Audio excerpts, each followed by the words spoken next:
मैं इस वक्त मौजूद हूँ कसूर शहर के अंदर, जहाँ पर 12 एकड़ जमीन का तनाजा अब्बास की जान ले गया। फोटो जरा कि नहीं वो कहना बुलाया उन्होंने कि सटना निबेड़ लो, निबेड़ने के बहाने बुला के इस फोटो को लेकर आके ना जह देता है।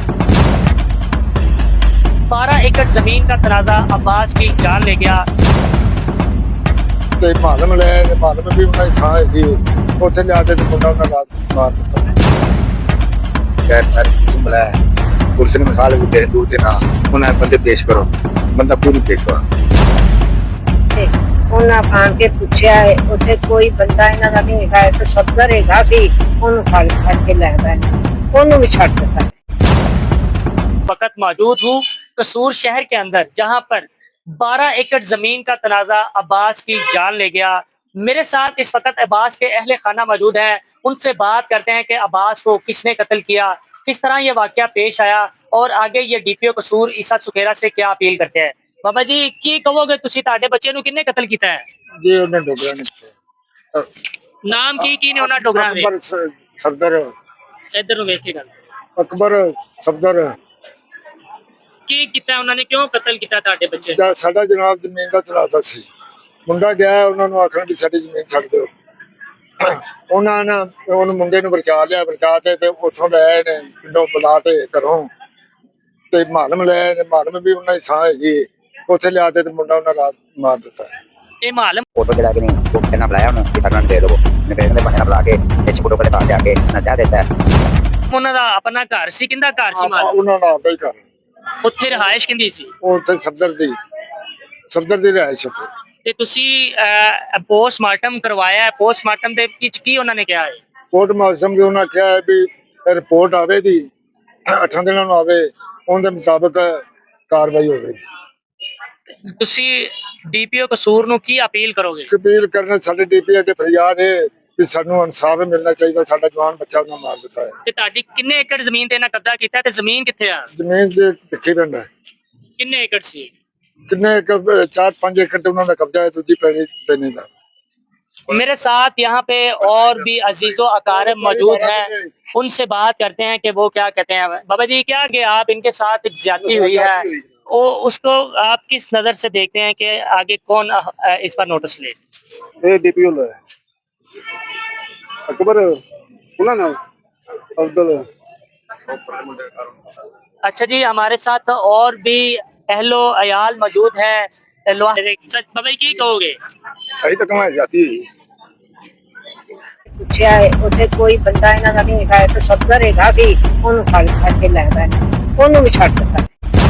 ਉਹਦੇ ਨਾਲ ਸਾਲਕ ਨਾਲ ਜਾਤੀ ਹੋਈ ਬੇਲੀ ਬਣ ਬਣਾ ਕੇ ਘਰ ਲਿਆ ਕੇ ਤੇ ਸਾਨੂੰ ਤਾਂ ਪਤਾ ਲੱਗਾ 8 ਵਜੇ, ਅਸੀਂ 8 ਵਜੇ ਆਏ ਹਾਂ, ਬੰਦਾ ਉਹਨਾਂ ਦਾ ਕੋਈ ਨਹੀਂ ਹੈਗਾ ਕੋਲ। ਠੀਕ ਹੈ, ਅਸੀਂ ਉੱਥੇ ਆਦਮੀ ਰੋ ਪਿੱਟ ਕੇ ਬਹਿ, ਫਿਰ ਮਗਰ ਇਹ ਵੀ ਗਏ ਨੇ ਸਾਰੇ ਪੁਲਿਸ ਨੂੰ ਬੁਲਾਇਆ, ਪੁਲਿਸ ਨੇ ਮਿਸਾਲ ਵੀ ਦੇ ਦੂ ਤੇ ਨਾ उन्हें बंदे पेश करो, बंदा कोई नहीं पेश हुआ। ठीक है, मेरे सुनने में आया बाबा जी का कहना है कि एक बंदा वो एसएचओ साहब लेके आए थे, लेके आए। वो कौन बंदा लेके आए थे? वो जिन्हें घर से। आपने इनके अहलो अयाल की बात सुनी है, इनका कहना है कि मुकामी एसएचओ थाना गंडा सिंह वकार ने वहां पर 15 की कॉल पर पहुंचे और एक जिसके घर में इनके बच्चे को जो है वो जहर देकर कत्ल किया गया, वो शबीर नाम है उसका, उसको यहाँ पर लेकर आए और अभी वो पुलिस कस्टडी में है या नहीं इस पर सवालिया निशान है। मेरे साथ बच्चे की वालदा मौजूद है, माँ जी से बात करेंगे। गम के अंदर निडाल है, पूरा घर जो है, पूरे घर में सफ़े मातम छा चुका है। इनसे बात करेंगे कि क्या कहेंगी माँ जी आप? ਫਿਰ ਮੇਰੇ ਬੱਚੇ ਨੂੰ ਘਰੋਂ ਬੁਲਾ ਕੇ ਲੈ ਗਏ ਨੇ 9 ਵਜੇ, ਬੁਲਾ ਕੇ ਲਿਜਾ ਕੇ ਤੇ ਉੱਥੇ ਲਿਜਾ ਕੇ ਤੇ ਉਹਨੂੰ ਲੈ ਆਏ ਨੇ ਮਾਲਮ ਲਿਆ ਕੇ ਤੇ ਉਹਨੂੰ ਜ਼ਹਿਰ ਦੇ ਕੇ ਤੇ ਮਾਰ ਦਿੱਤਾ। ਉੱਥੇ ਅਸੀਂ 15 ਤੇ ਕਾਲ ਕੀਤੀ ਹੈ, ਪੁਲਿਸ ਆਈ ਹੈ, ਉਹਨਾਂ ਆਣ ਕੇ ਪੁੱਛਿਆ ਹੈ ਉੱਥੇ ਕੋਈ ਬੰਦਾ ਇਹਨਾਂ ਦਾ ਨਹੀਂ ਹੈਗਾ, ਤੇ ਸਬਦਰ ਹੈਗਾ ਸੀ, ਉਹਨੂੰ ਫੜ ਕੇ ਲੈ ਗਏ ਨੇ, ਉਹਨੂੰ ਵੀ ਛੱਡ ਦਿੱਤਾ। ਹੁਣ ਜੇ ਅਸੀਂ ਥਾਣੇ ਗਏ ਤਾਂ ਉਹਨੇ ਆਖਿਆ ਰਿਪੋਰਟ ਆਵੇਗੀ ਤੇ ਪਰਚਾ ਹੋਵੇਗਾ, ਤੇ ਨਹੀਂ ਤਾਂ ਜਾਓ ਤਾਂ ਸਾਨੂੰ।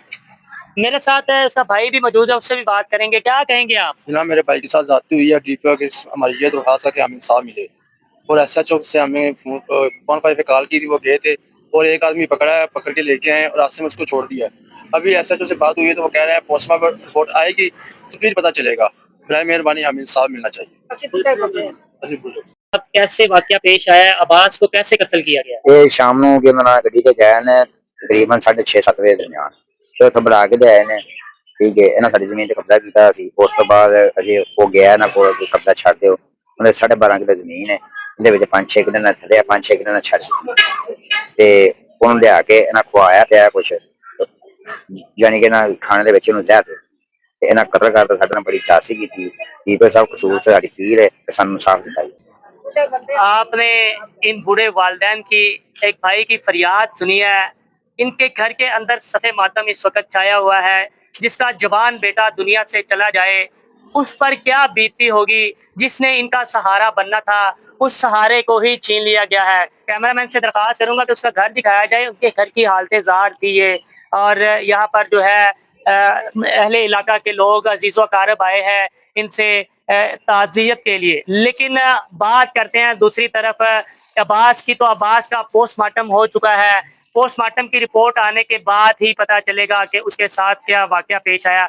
दूसरी तरफ एसएचओ की बात की जाए, एसएचओ वकार से मैंने उनका वर्शन लेने के लिए उनसे रब्ता किया, तो उनका कहना था कि इनकी 15 की कॉल पर जो है वो मैं मौके पर गया और वो 174 की जो कार्रवाई बनती है वो मैंने की। अब जो है पोस्टमार्टम की रिपोर्ट आने के बाद ही मैं कार्रवाई करूंगा। इनका कहना है कि हमारे बच्चे को जो है वो कत्ल किया गया है।